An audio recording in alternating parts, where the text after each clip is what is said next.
ओम वक्रतुंड महाकाय सूर्यकोटिसमप्रभ निर्विघ्नं कुरु मे देव सर्वकार्येषु सर्वदा।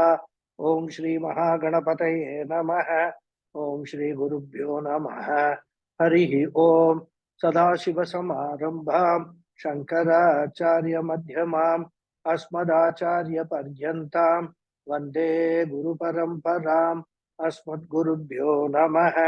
श्रुतिस्मृतिपुराणानाम् आलयं करुणालयं नमामि भगवत्पादं शङ्करं लोकशङ्करं।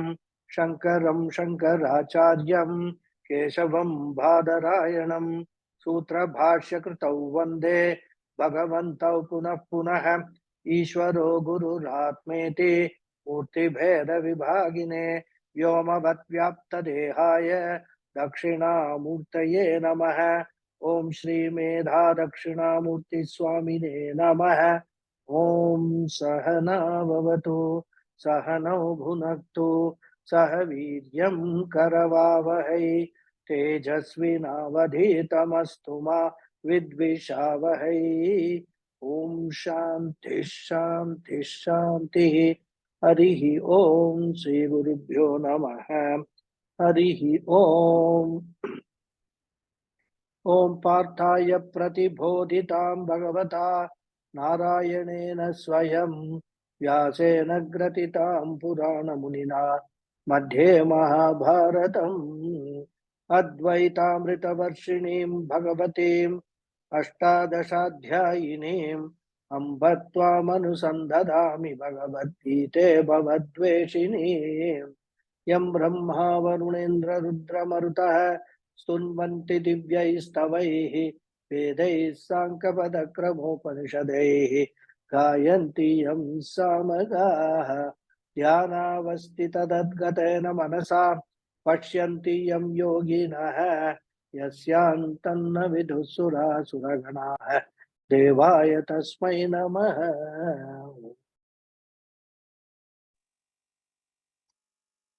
Namaste everyone. Namaste Guruji. Namaste Guruji. Before namaste. Namaste I thought Guruji. Namaste. Namaste. So today we will be completing the second chapter. And next week we will not have the class because I will be traveling on that day, returning from Indore. I'll be in the train.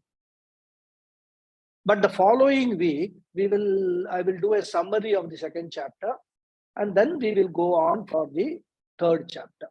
Okay, this announcement I just wanted to make in the beginning itself. For those who are present, for those who are not present, I hope they will get the message through watching the video, or I will be sending a message in the WhatsApp group also. Okay, right.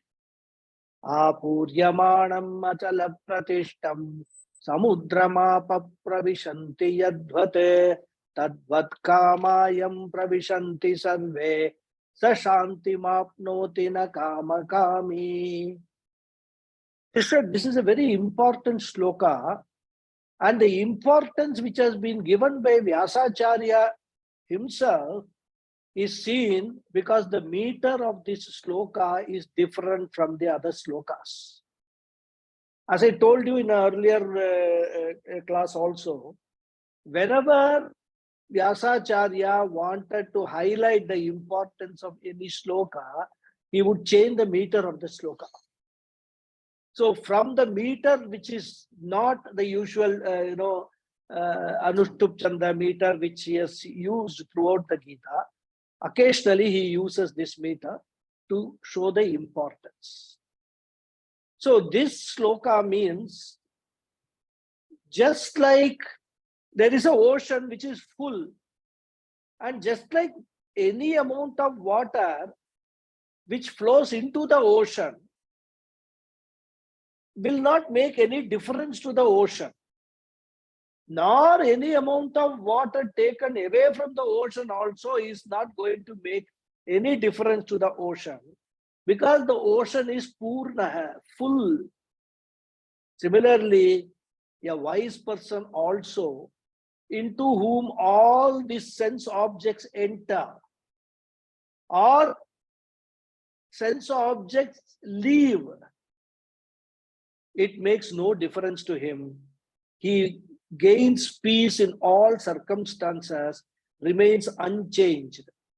Whereas a kamakami, a samsari, an ignorant person, the person who is ignorant of the real truth of this entire prapancha, one who desires sensory objects does not gain peace.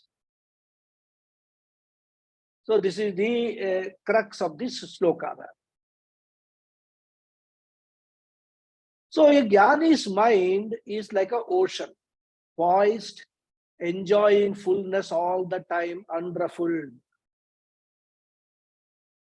All the waves which are there are only superficial, they are on the top. That's why they say, deep sea, calmness is there in deep sea. So therefore, when sensory objects enter his mind or not, it makes no difference to him or to his state of mind. It remains unchanged. Sa shantim apnoti. And here the contrast is shown of an ignorant person's mind, which is always looking for more and more and more.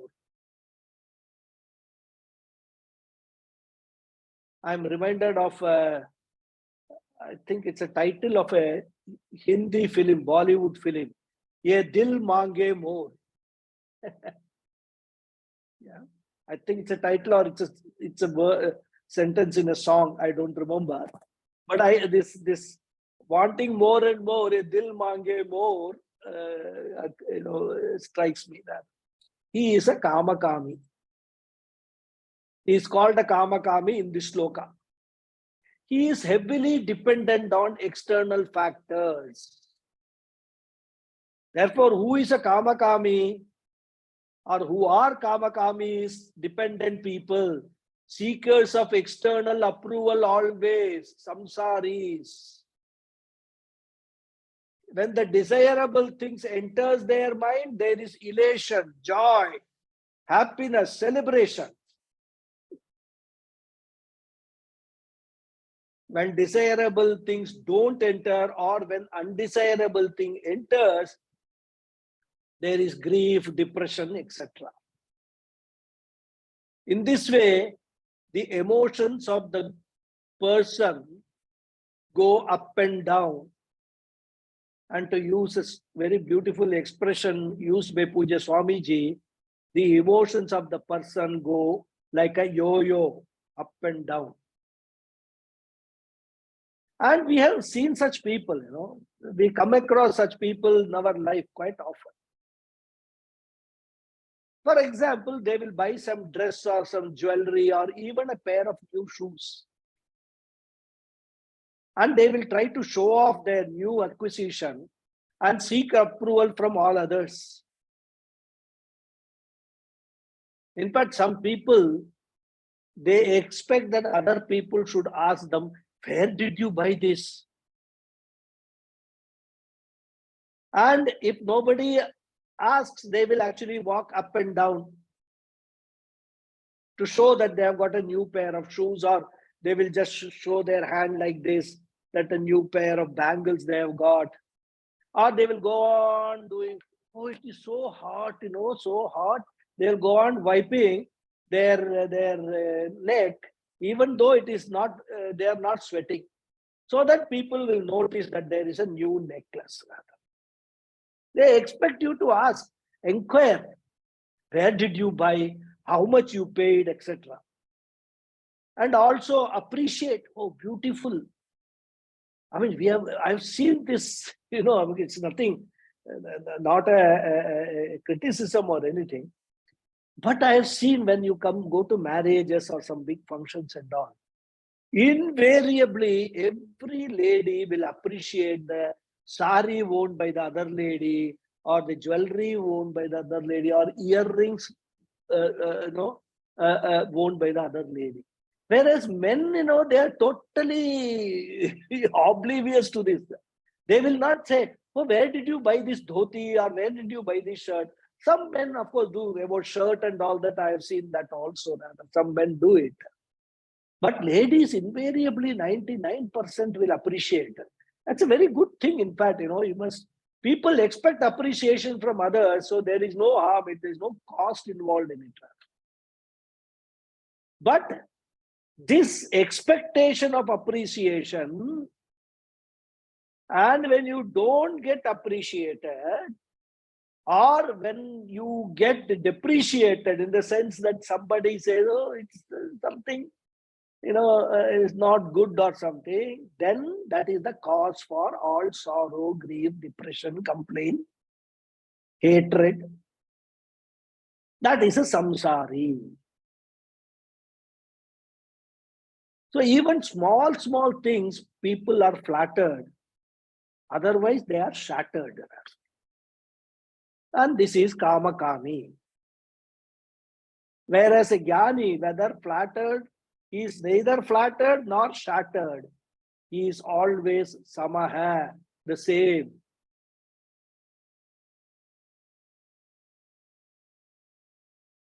And here Puja Swamiji gives a very nice example. He says, if a wise person can be likened to an ocean, the otherwise person can certainly be likened to a miserable pond. That, we saw in the example itself. When the rain comes, there will be water. Whether there is not too much of water or too little water, the pond will remain. I mean, some amount of water will be there. But if it is flooded or all the water dries up, the pond is gone. Similarly, for one who has got binding desires, the entry and non-entry of desirable and undesirable objects brings about changes, which is not the case for a stira prajna, a wise person, a jnani. And this verse gives Arjuna some hope. Because in the previous verse, which was a little complicated verse as we explained, we saw, it was a real description of a wise person in the sense that it takes wisdom for you to be wise, and therefore you had better gain this wisdom. And this was followed by the illustration in the present verse, which is likening the wise person to an ocean. Like all desirable, undesirable objects enter, like so much water enters into the ocean, the wise person remains full and the kama kami does not. And Krishna is telling Arjuna here that one who has got binding desires will always have problems. And that by this illustration, Arjuna would know what a wise person is like, because he asked that question, Sita pragyasya ka bhasha.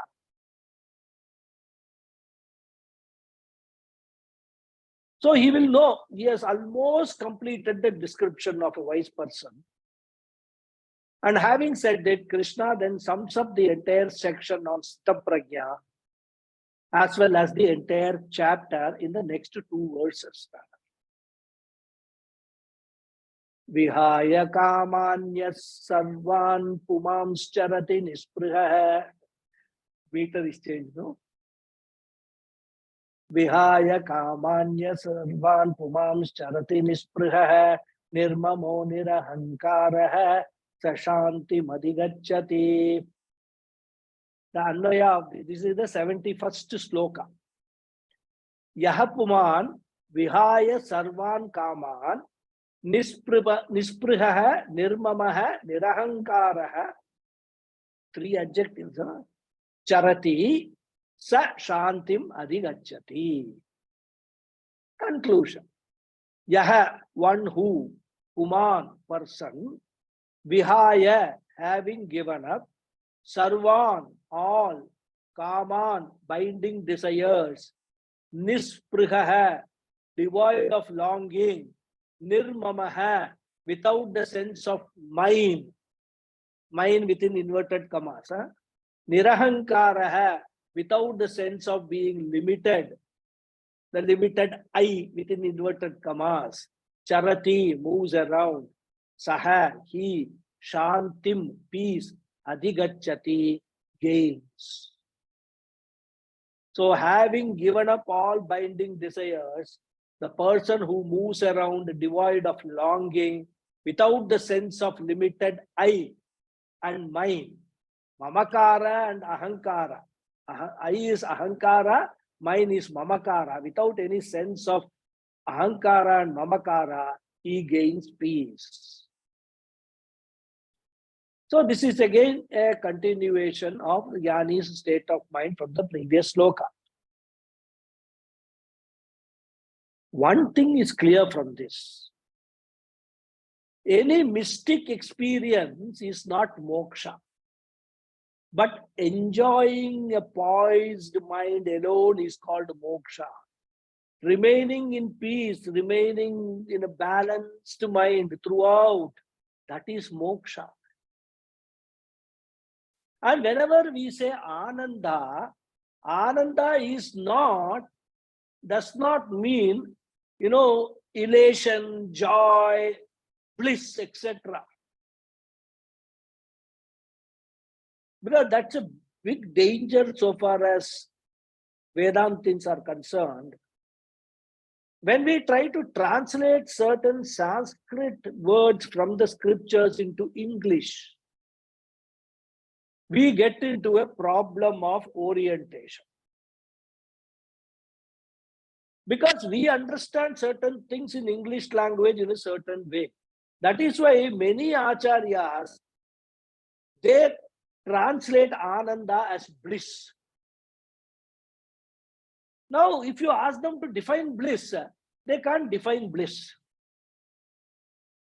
Bliss is a word. Happiness is a word. Joy is a word. Bliss is a word. What is the difference between all these things? They will not be able to explain what is bliss. They will say it is Ananda. What is that Ananda?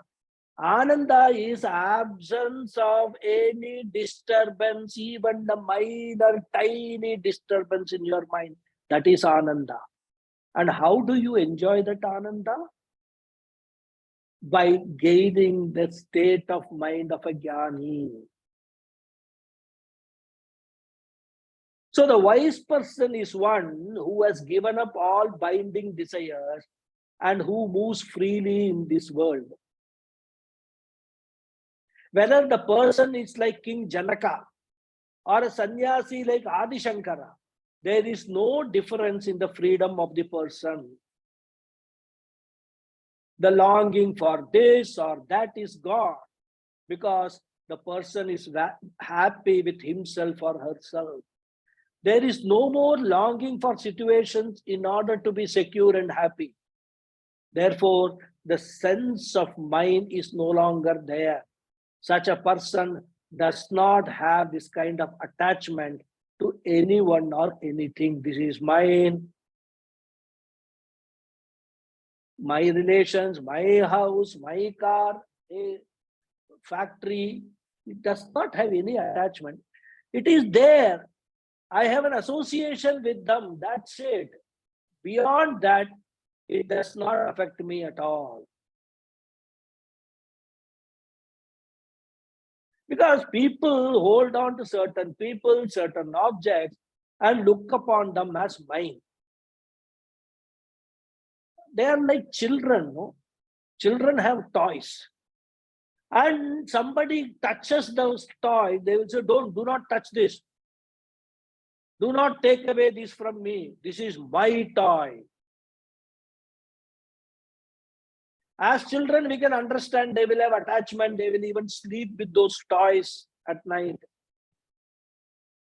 They will hug those toys and sleep. Fine, children.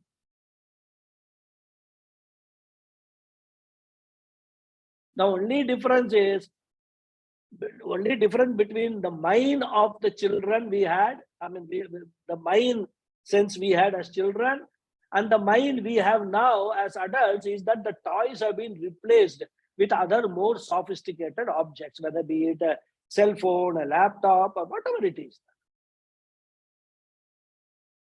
Pujya Swamiji says, we are nothing but bearded grown-up children.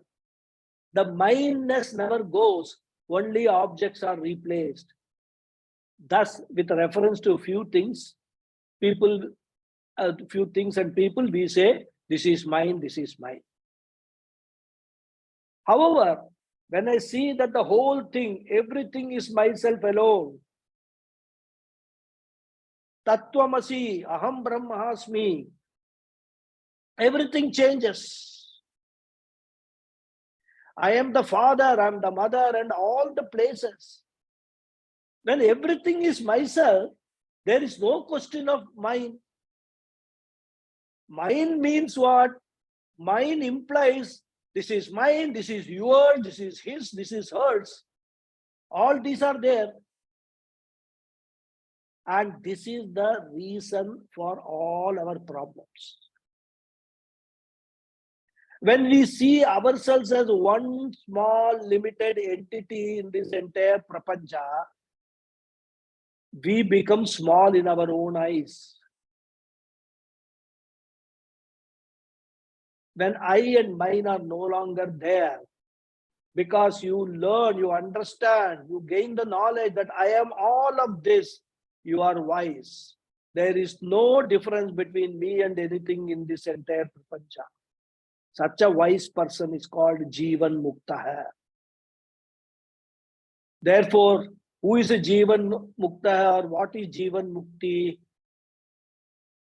With regard to, because see, we know one thing, with regards to the neighbor's problem, we are all Jivan Mukta. It is not my problem, it is somebody else's problem. I don't lose my peace of mind. All that you have to do is extend that to your own problem. Are you able to have the same state of mind? You are able to look at the neighbor's problem objectively. Is your problem also on par with that? Not that you are going to ignore the problem of the neighbor. You will certainly help the neighbor with his problem. Whether it is neighbor or friend or relative, you do everything. But whatever you do in your heart of hearts, you are not upset because you are objective. That whenever they have a problem, they ask for your suggestion, that they know that you are objective. That's why they ask you for the suggestion. You will give a suggestion or a view or an opinion unbiased. Therefore, similarly, when I have a problem, I ask my neighbor's suggestion, I know he is objective.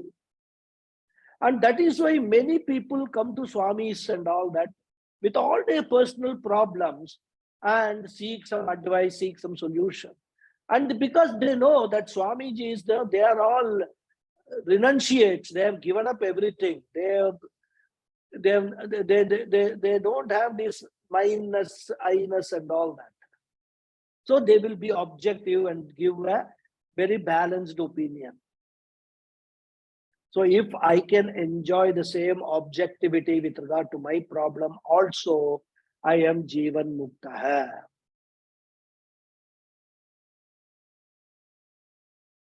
Therefore, what is moksha? Moksha is a known state of mind. It has nothing to do with mysticism or mystery.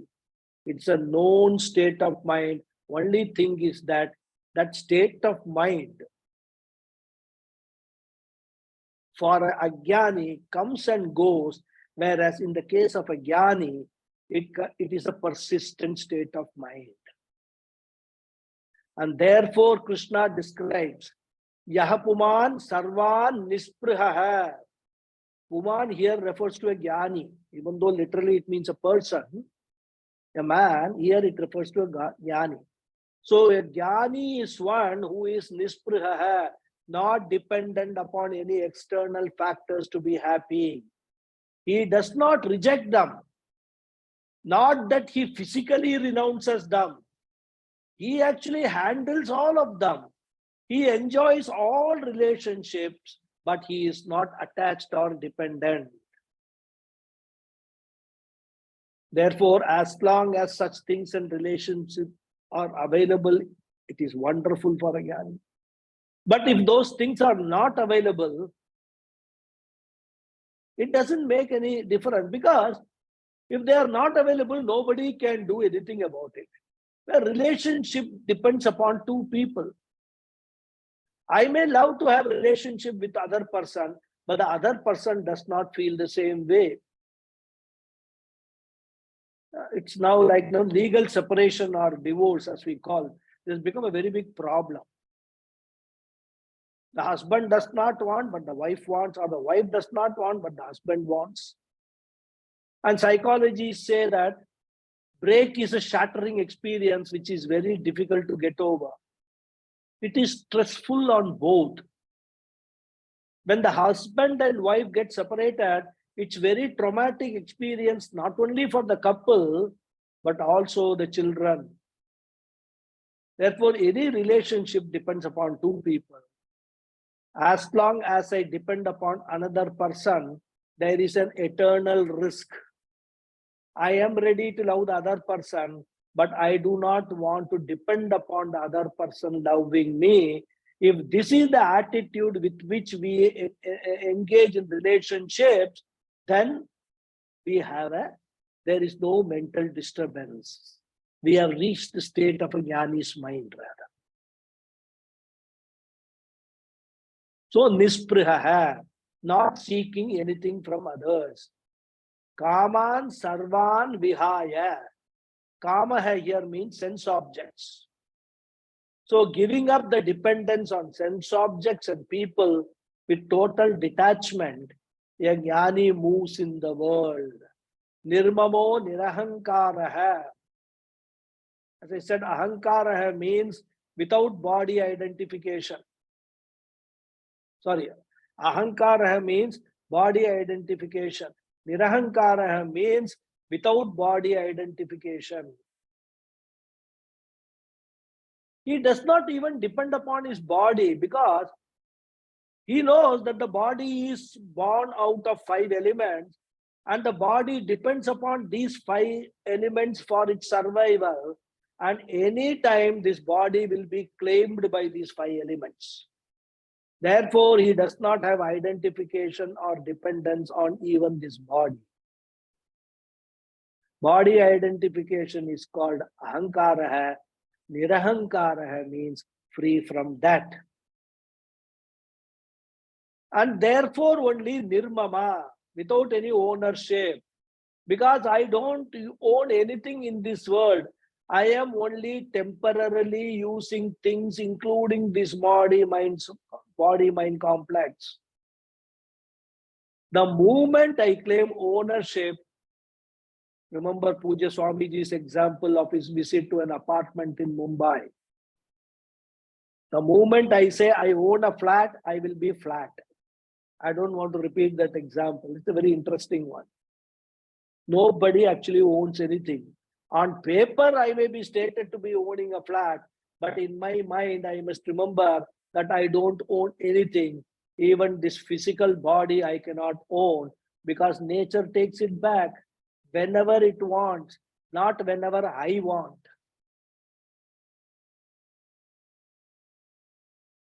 When I cannot claim even my body, how can I lay a claim on land, waters, buildings, etc.? Therefore, the jnani remembers that I am not the body and nothing belongs to me. With this attitude, the one who enjoys the things that are as they are available, he sa shantim adhigacchati. He enjoys his life thoroughly. In fact, in this sloka, the word charati is a very beautiful word. Moves around. The wise person does not run away from the world. He does not go to some Himalayas and go, oh, this world is causing me a lot of problems, so I will run away. Many people do that. In fact, they have got a very wrong idea of sannyasa. Sannyasa, they think that running away from the world. Where would he go? Wherever he goes, there will be some problem. If nothing, in the Himalayas somewhere, he will be sitting and doing japa or meditation. Mosquitoes will come and attack him. He will not be left alone there also. Therefore, having given up all binding desires, such a person continues to live and move around in this world. He may engage himself or herself in variety of activities, but the activity itself means nothing to him. The person gains only shanti, meaning that he or she never changes.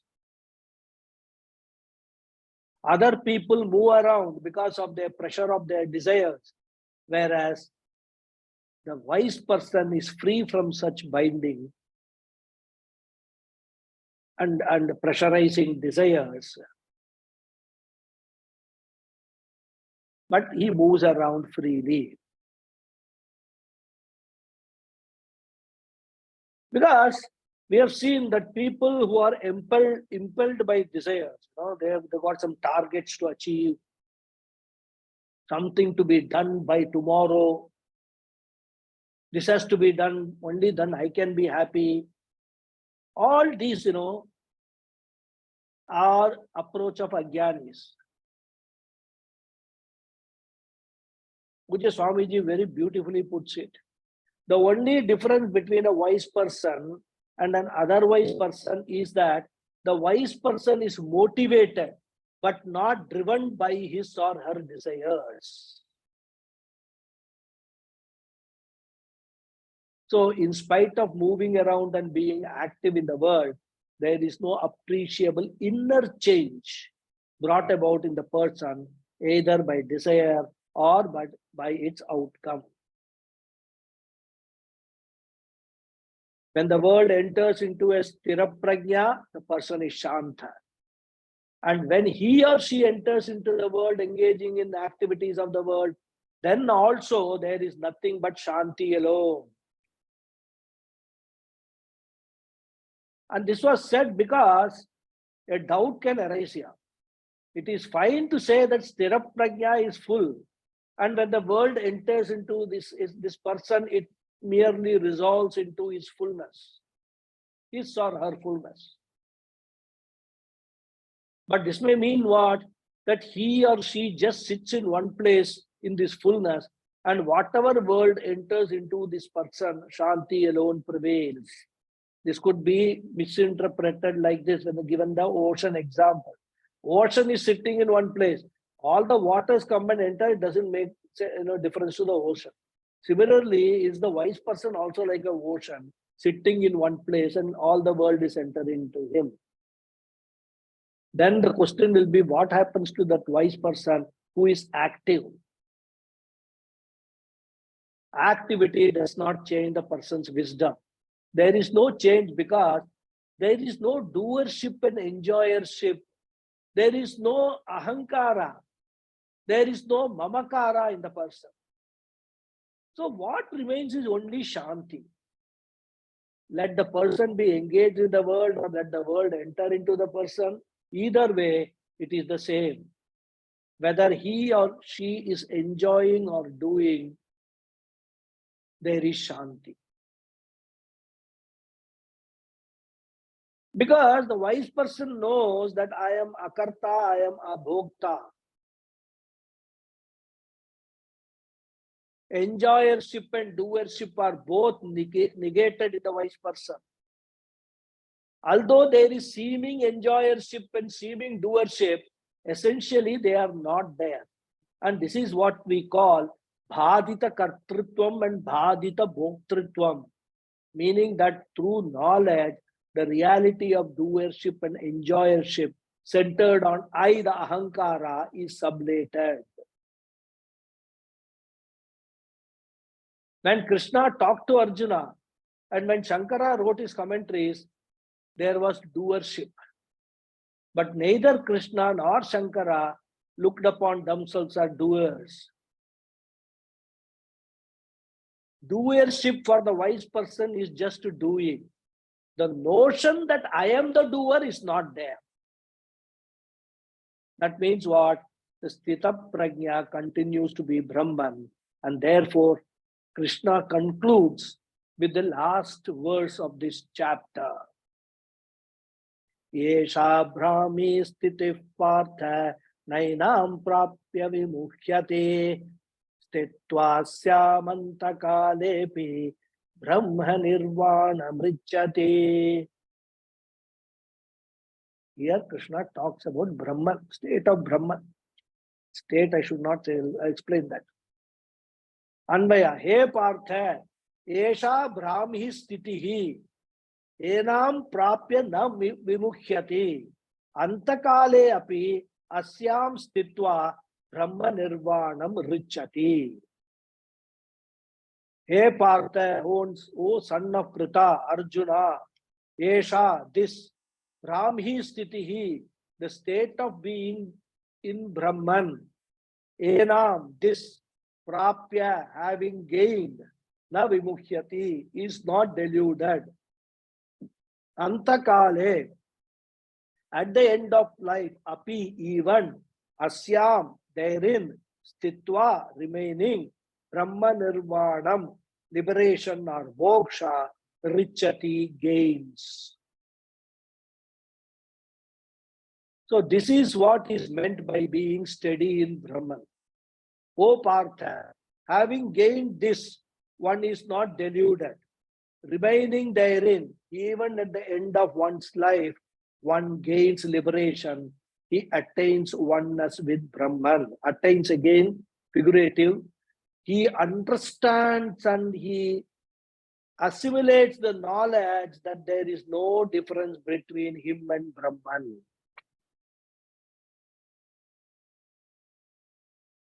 So the steady knowledge, jnana nishta, that has been the topic of Krishna's teaching from the beginning. What is that?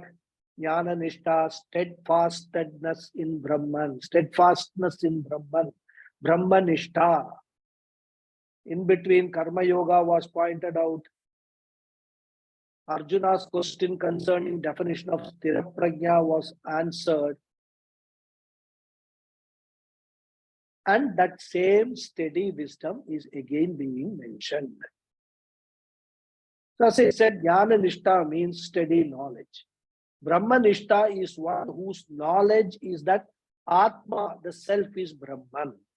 It is this knowledge called Brahma Nishta that is being praised here in the last verse of the second chapter. So Sthiti here, the word refers to Nishta. Brahmi Sthitihi, when he says, it refers to the Nishta, steadfastness in the knowledge. So addressing Arjuna as Partha, the son of Pritha, Krishna tells Arjuna that being a Sthira Prajna or Sthita Prajna is the state, the sthiti of being in Brahman, born out of the knowledge of Brahman. However, once we use the word state, there is a problem. Because being only a state, it will not always be the same. And this is the beauty of Pujya Swamiji. He is very particular about using or not using certain words when trying to understand Vedanta. Because as I said earlier also, words will cause a certain misinterpretation. They have got a potential to cause misinterpretation in our mind. And our understanding could go haywire. Yes, whenever we say that is a state, it means it is not a permanent thing. It is a state. It exists now. It may change later. It will not always be the same. Previously, something was not, and now this something is, and later on, the something will not be, and that is called a state.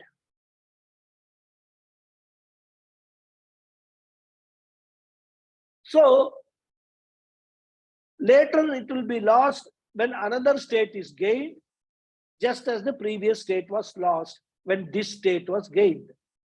I mean, very simple example. We talk about avastha traya: waking state, dream state, and deep sleep state. When waking state goes, dream state comes, and when dream state goes, deep sleep state comes.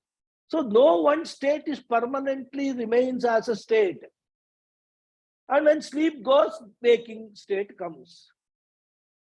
When this particular life is gone, another life comes. Because of the centrifugal force, we find that certain things are in a particular state or position, and when the force is gone, they are no more in the same position.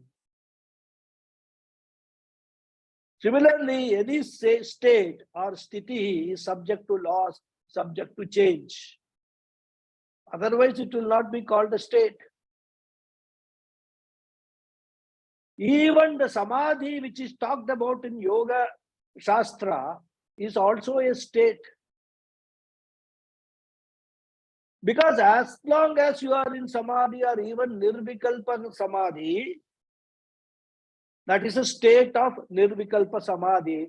Once you come out of that samadhi, what happens is the question.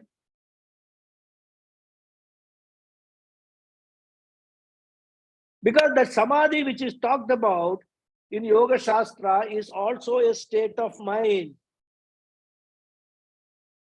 gained by lot of sadhanas, lot of practice. But still, the samadhi is a state and therefore it will be lost. That's why the samadhi which is talked about in Yoga Shastra is not equated to moksha. Moksha is not a state. Moksha is an understanding. It is being. So Krishna used the word sthiti here. One may question how long this state will last, if indeed it is ever gained. Pujya Swamiji says, the word sthiti or state is used in this verse only for want of a better word and does not mean something that will be lost. And that is why he continues, Brahma Nirvanam Richati Antakale Api. So Krishna is probably realizing that he could not use any other word. He has used sthiti, but that should not be understood that it is a changing sthiti. It is a permanent sthiti. That's why he says Antakale, even at the time of death. That is from where we can interpret what is the meaning of the state which Krishna wants to give. So here we can take that as Nishtha. Sthiti means Nishtha, knowledge of Brahman. It is not that the Atma goes into Brahman and sits there. Once you understand all that is there is Atma, the self, and the self happens to be Brahman, that is a matter of understanding, not a matter of attaining or gaining anything. You already are Brahman. Because of your ignorance, you do not know that. What the Shastra does, Upanishad does, Bhagavad Gita does is removing that veil of ignorance and make you realize that I am the self-shining, self-illuminating Brahman. There is no Brahman other than Atma. Atma is Brahman. So it's a matter of understanding only. It is not a state. It is knowledge gaining which the person is no more deluded. Because knowledge is not a state. A wise person never dons the cloak of delusion again. Knowledge, once it comes, it cannot go away. It cannot change. Therefore, one's old ignorance does not come back. Such notions that were based on ignorance that I am a jiva, a mortal, a doer, an enjoyer, all these things do not return.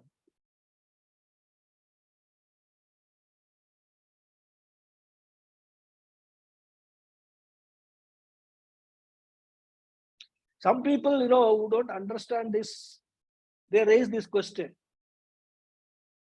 whether the false notion will come back again or not. Suppose the doer, enjoyer, etc. comes back. Again, I will have old problems. Then what will I do? I will have to find another guru. My present guru will send me away because having taught me once, he will not want to teach me again. What will I do? So again, I will have to come back. I will have to assume another body and everything will start all over again. Of course, Krishna addresses this question also in a later chapter, which I will not talk about now. We will see it later. But here there is no such problem, because what we are discussing here is not a state, it is knowledge. And knowledge is always gained for good. So Atma is Brahman. When its Swarupa, its nature is understood, there is no more Jiva. The individual is gone. There are no more false notions about oneself, and the old delusion does not return. And Krishna then says that remaining in this knowledge of Brahman, the wise person gains moksha in this life itself. While living, he or she is liberated. And Krishna actually adds one more hidden information here. Liberation is possible even for a person who is in the last lap of his or her life. The person may be old, the ears may no longer hear, the eyes may not see, the liver may not work, the heart may be palpitating, and the person may be scratching his or her head in order to remember things, none of which will matter at all. Even if a person is old and is in the last days of his or her life, the person can know, helped by all life's experiences. An old person has already gone through all the experiences which makes one wiser. For such a person, one sentence, if presented properly, is enough. He or she should be mature by this time, and therefore should not have no emotional problems or raga dveshas. This kind of a mature person, even though close to death, can gain the knowledge. This is the hidden message. And this, we have probably discussed King Parikshit's story, which bears this out. A curse was placed on him that he would die in a week. He went to Vyasa's son Sukha, who was a Jnani, and told him that he had only 1 week to live. In response, Sukha laughed. He said, "Why are you laughing?" The king asked. "I am going to die in a week." Sukha then explained why he was laughing. He says, "Hey, O king, you are lucky. You say you are going to die in a week.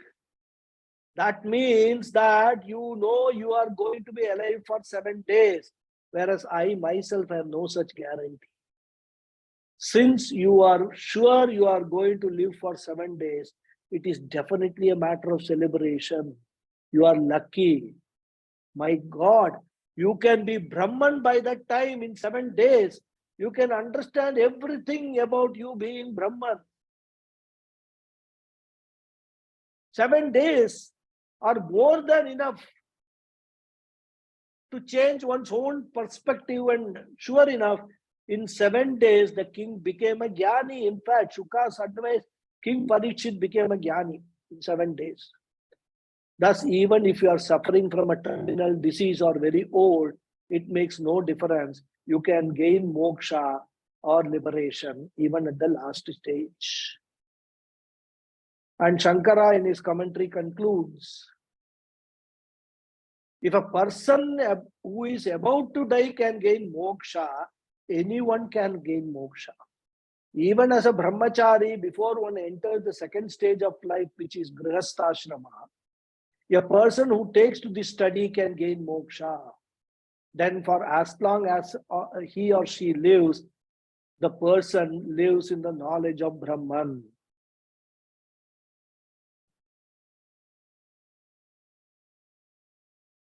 Because Unlike an old person, when the eyes can hear, the ears can hear, the eyes can see, the mind can think, memory is a possibility, knowledge can definitely be gained.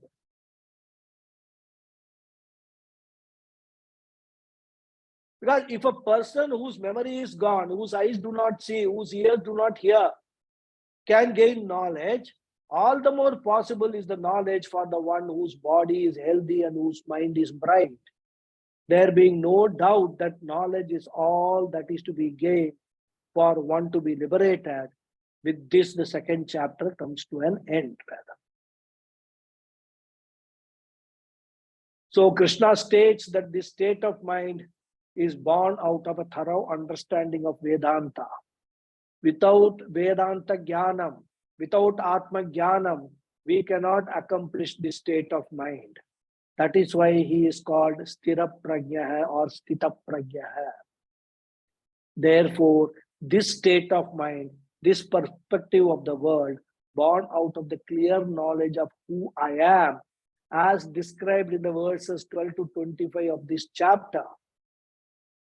I hope you are all revising these verses, most important verses of Bhagavad Gita. The entire foundation of Gita is in those 13 verses.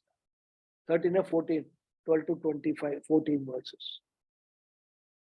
Therefore, whenever you get time, please go through those verses again and again, because that is the real knowledge. That 14 verses contain the real knowledge of entire Vedanta, entire Upanishads. And based on that knowledge, if you are able to assimilate that knowledge, a person who is able to do that enjoys that state of mind, which is called Brahmi Sthitihi, a Brahman state, otherwise called Sthita Prajna, otherwise called Jivan Mukta. So, Esha Brahmi Sthiti Partha. And what is the glory of that? Enam prapya nainam na vimukhyati.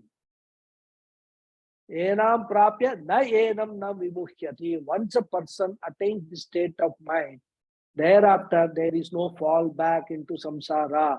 There are no more conflicts in life as Arjuna had in the battlefield. And until the jnanam comes, conflicts are inevitable. To do or not to do, to be or not to be, to marry or not to marry. Every stage there is a question. But for a jnani, such conflicts are not there in him. And not only that, asyam sthitva, he enjoys that state of mind called Jivan Muktihi. How long? As long as he lives in this world, as long as there is prarabdham. And what will happen to him when the prarabdha is exhausted at the time of death? What will happen to him? Antakale api Brahma Nirvanam Richati. He will attain Videha Muktihi, or figuratively merger into Param Brahma, which means that he will not have Punarapi Jananam, Punarapi Maranam cycle. The Stula Shariram, the Sukshma Shariram, and the Karana Shariram, all three bodies merge into totality. In case of ignorant people, physical body alone merges or destroyed. The other two bodies travel. Whereas in the case of a jnani, other two bodies also merge. And this is the technical explanation given in the Vedanta Upanishad, which we have seen in Tattva Bodha classes also. So, but for our simple knowledge, we can say Brahma Nirvana means freedom from Punarjanma. He is one with the Lord, which is otherwise called Videha Muktihi.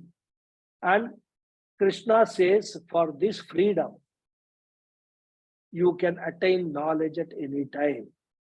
You can get the knowledge as a youth, as a middle-aged person, even as a retired person, even during the fag end of life. You can get this knowledge. Moksha is assured. Thus, with Jivan Muktihi and Videha Muktihi, Krishna concludes Sthita Prajna topic which is the final topic of this chapter. A most important chapter. 2 chapters are important, very, very important. The second chapter and the 18th chapter.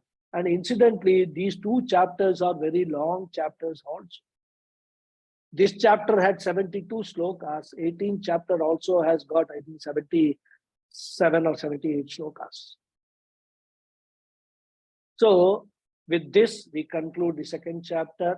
Om Tat Sat iti Srimad Bhagawad Gita Upanishadsu Brahma Vidyayam Yoga Shastre Sri Krishna Arjuna Samvade Sankhya Yogo Nama Dutiyodhyaya. Om Tat Sat. Taking the name of the Lord. Thus, in the Upanishads of the glorious Bhagavad Gita, the signs of the eternal,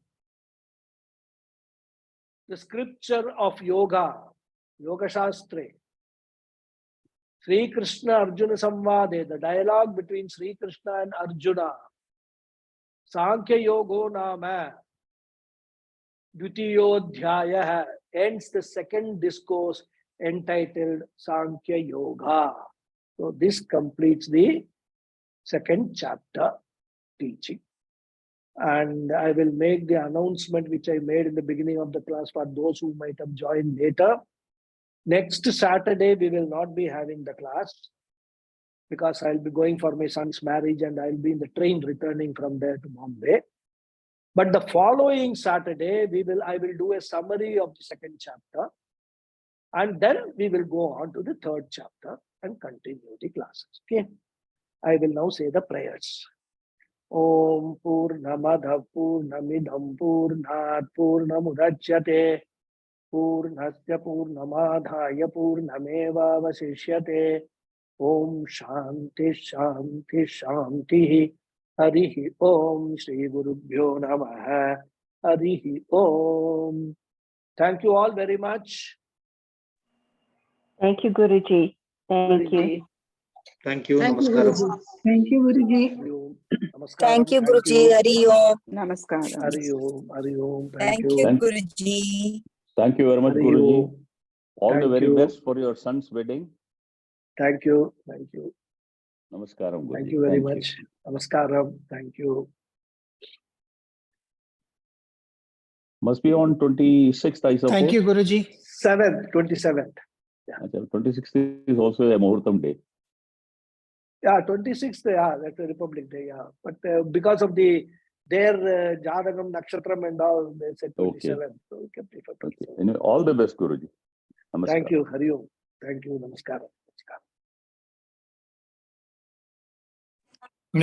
Any question? Hari Om? Yes, Ramuji?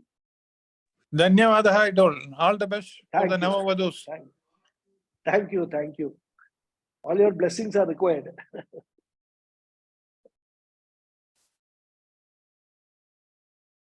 Any questions or remarks or comments, doubts? Namaskara, Guruji. Anjali here. Namaskara. Yes, Anjali. I hope I'm asking you that is relevant. On the background of this Brahma Nirvana, Jivan Mukti, when the person we win, that we pray for him that the person may attain Sadgati. So how that is relevant? How much it is relevant on this background of Brahma Nirvana? See, this Brahma Nirvana means what? Moksha. And that can be gained only by knowledge. Yeah. If and when a person does not have this knowledge of Aham Brahmasmi and he leaves the body, he travels the Sukshma Sharira and Karana Sharira, they will travel to take another body. And that travel is called Sadgati. Right? So we pray that at least that the travel be without any obstacles, let it be a smooth travel to the next body, whatever it is. First of all, it will go to the, the Pitru Loka and will be there for a long time. It will take another body, temporary body, Pitru Loka body. All those things are there. So this Brahma Nirvanam is relevant only for those who gain moksha or who gain the knowledge of Aham Brahmasmi even at the last minute before their death. Before death. Otherwise, it is only Sadgati and going from one better, state. better birth. Okay. Yeah, better birth. Yeah. Better birth, and also the travel itself, the Puranas and all say the travel is a very difficult travel. I mean, one wants to go through so many obstacles and all. So when we pray Sadgati, let the obstacles all be, favorable. Let this Atma travel, Jivatma travel without any problem, without any trouble. They already suffered a lot in this life, so let it at least now have some peace. That is what we pray for. So this second chapter, it summarizes the three sadhanas you told, three sadhanas to be done. So to attain Brahma Nirvana, those three sadhanas are good enough. Tapasya is also, we can take, that is also required, or only this three Mano Nigraha, Indriya Nigraha, Mano Nigraha and Nididhyasana. These three are good enough, or tapasya also we have to include in that? Yes, see, ultimately, what is the purpose of these sadhanas? You have to understand. It is gaining more and more purity of our mind. Understand? Because suppose you take a piece of paper where so many scribblings and things are done, and you write something in that, will that be legible? Can you read that? You cannot, right? So when we want to write something, we need a clean piece of paper, even to write and read properly. Similarly, when this knowledge has to be written on our mind should be very clear and pure. And these sadhanas will help us, because these sadhanas are like, for example, Mano Nigraha. That is one sadhana given. But what are all the practices that we can do to gain that Mano Nigraha? There may be so many different types of practices. You can do japa, you can do puja, you can do yoga. So many other things are there. All that will lead to Mano Nigraha. So we have to understand the purpose of Mano Nigraha is Chitta Shuddhi. Chitta Shuddhi means gaining purity of mind. And whatever, even Vishnu Sahasranamam chanting, I am telling in the Vishnu, I have been telling in Vishnu, that is also meant for Chitta Shuddhi. Basically, how do you attain Chitta Shuddhi? Any karma that you do, if you do it with the karma yoga attitude, that itself gives Chitta Shuddhi. So there are so many ways you can understand this. Karma yoga attitude, Ishwararpana Bhava and Ishwara Prasada Bhava itself will give you Chitta Shuddhi. What we mean by Chitta Shuddhi? Kama, Krodha, Lobha, Moha, Madamatsarya. Remove it from your emotional bank. When you remove all these 6 things from your emotional bank, then Chitta Shuddhi automatically is there. That is how we have to understand, connect everything together and work towards it. So same thing, these sadhanas will be explained in the further chapters. Exactly. How to gain this Mano Nigraha, how to gain Indriya Nigraha, how to do Nididhyasana. 6th chapter is devoted to Nididhyasana only, how to do Nididhyasana. So all that will be explained in the next 3 to 17 chapters. And of course, Krishna gives a lot more information also about how gunas, they drive our life, how we can overcome that guna, how we can become gunatita by understanding what do these gunas do. So there are certain habits also you will have to develop in order to, because the 3 gunas are there, Sattva Guna, Rajo Guna and Tamo Guna, correct? And the knowledge will be gained only if you have a predominant Sattva Guna. Correct. Because Rajo Guna and Tamo Guna, knowledge will not come into the mind. So your mind has to be tuned to the Sattva Guna channel. Yeah. What are things that you have to do for that? Krishna says, what food you should eat in order to develop more and more sattva guna, what type of food you should avoid in order to prevent that. I mean, in order to develop the sattva guna and all that.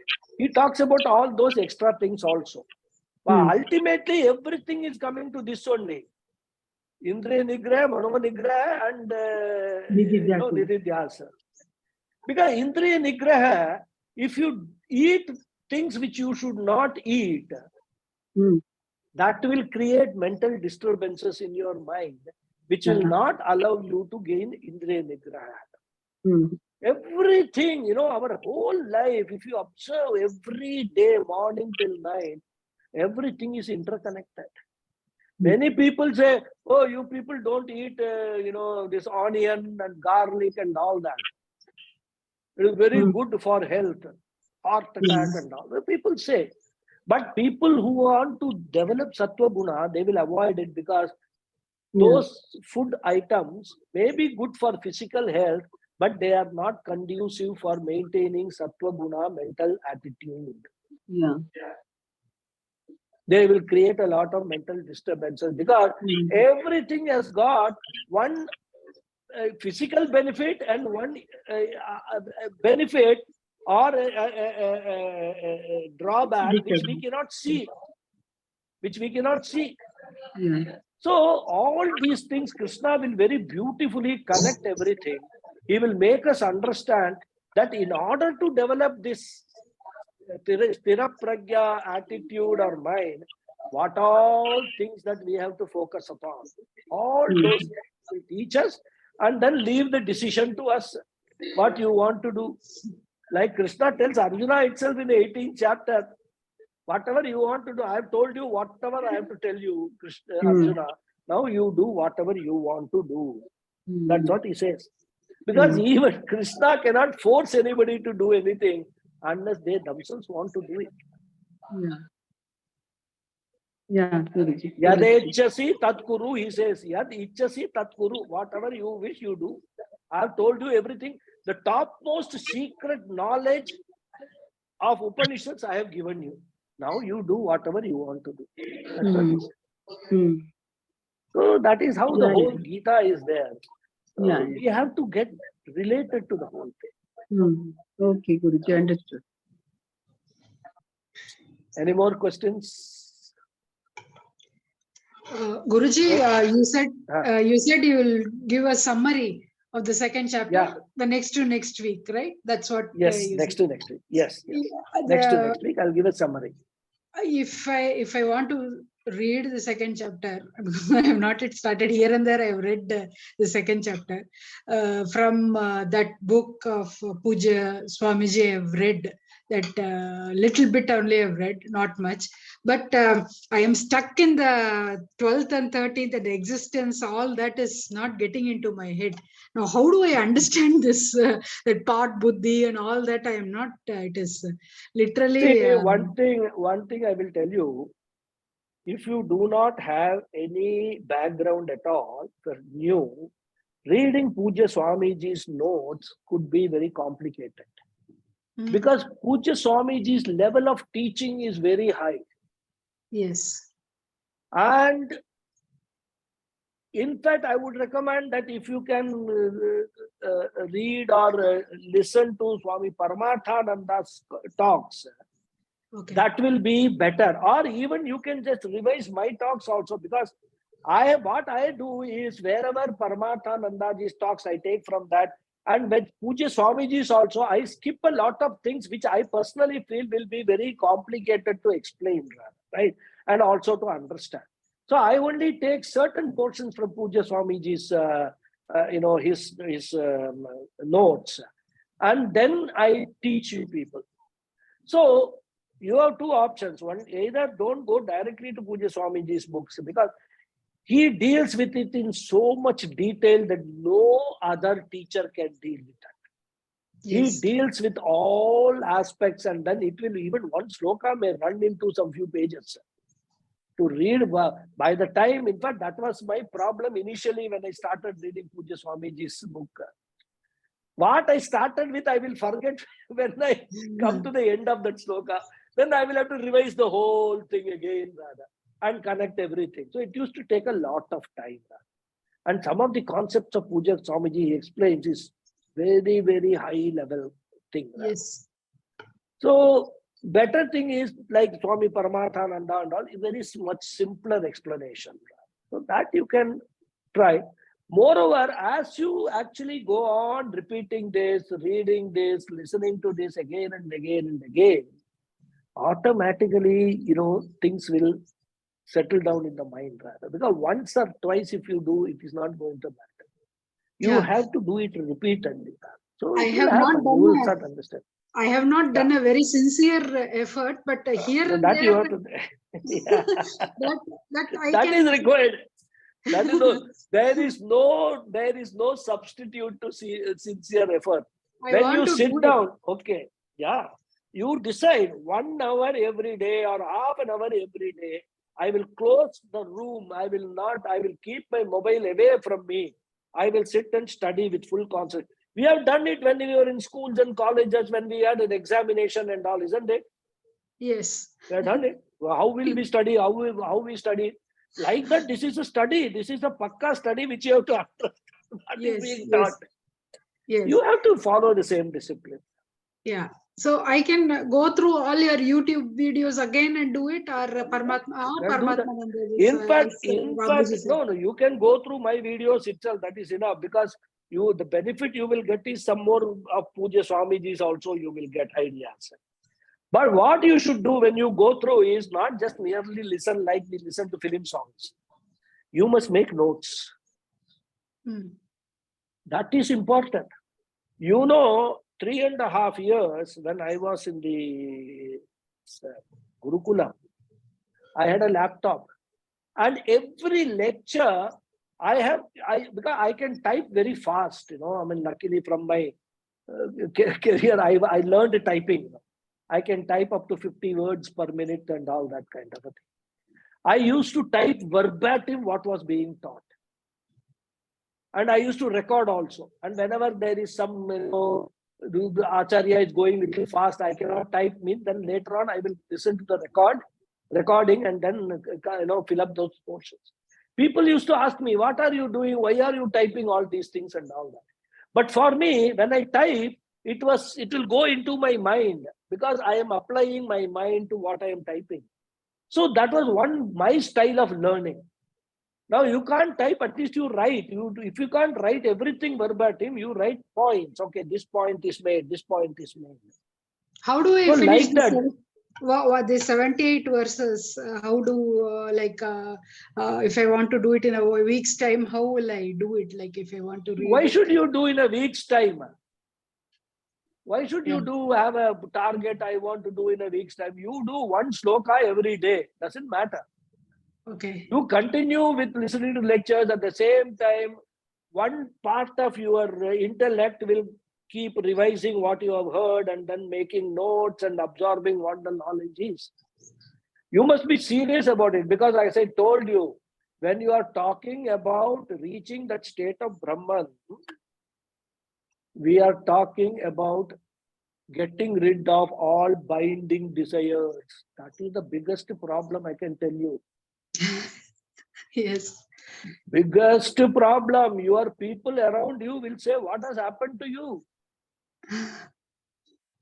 I am sharing all this because that's my personal experience. People don't understand all these things, and it is not meant for common people.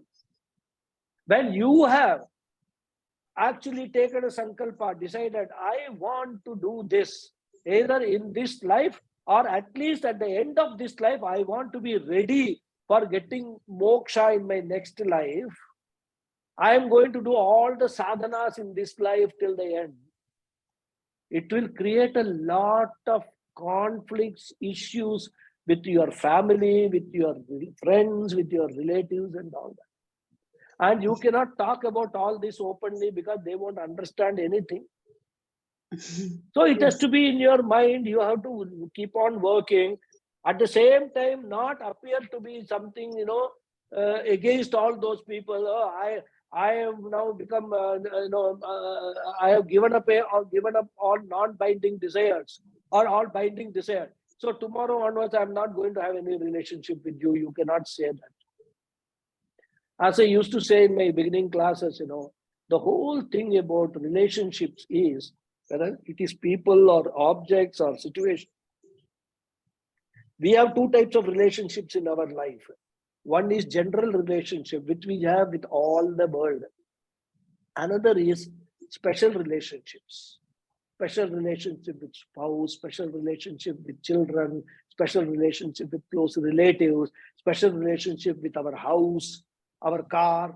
So many objects are there. Special relationship with certain situations, birthdays, my marriage anniversary, all those things. We have got special relationship. And what happens is, if you look at it, all our mental disturbances are caused not by our general relationships, which we have with the whole world, including our neighbors in the society and all, but it is the special relationships which cause all mental disturbances. Yes. Whether it is your spouse or your this thing or my marriage anniversary, nobody remembered me and they wished me. You are sad, you are depressed, isn't it? Oh, my car, somebody has morning scratched done a big scratch in my car. I am very sad. Special relationship. So the whole Vedanta and this moksha journey is all about, as I say, converting one by one all your special relationships into general relationships. If you are able to achieve that, you are a sthira prajna. Have relationships, general relation, love all, but don't expect love from anybody. So this is how you have to keep on thinking about it, how best I can do, how I can progress. If you focus attention on this relationship aspect itself, you will be getting moksha. Yes. This is how Thank you, Guruji. Thank you. Thank you. Are you? Priyaji, Yeah. Priya, Yes. Yes. Raghuji was talking about the Paramarthananda's lectures on Gita. Yeah. That Yes. Yes, sir. the PDF version of it is in harshavinash.in. You can Okay. download it and read. Yeah. You can I will do download that, it sir. and read that also. Yeah. I will do that, sir. Yeah. Yeah. Thank you so much. But there are two versions. One is with one is Moolam, another is Bhashyam. Don't go take the Bhashyam one. Bhashyam will totally confuse you. Take the Moolam version. Okay. Yeah. Okay, Guruji. Yes. I'll do. Thank Right. you. Okay. Hari Om.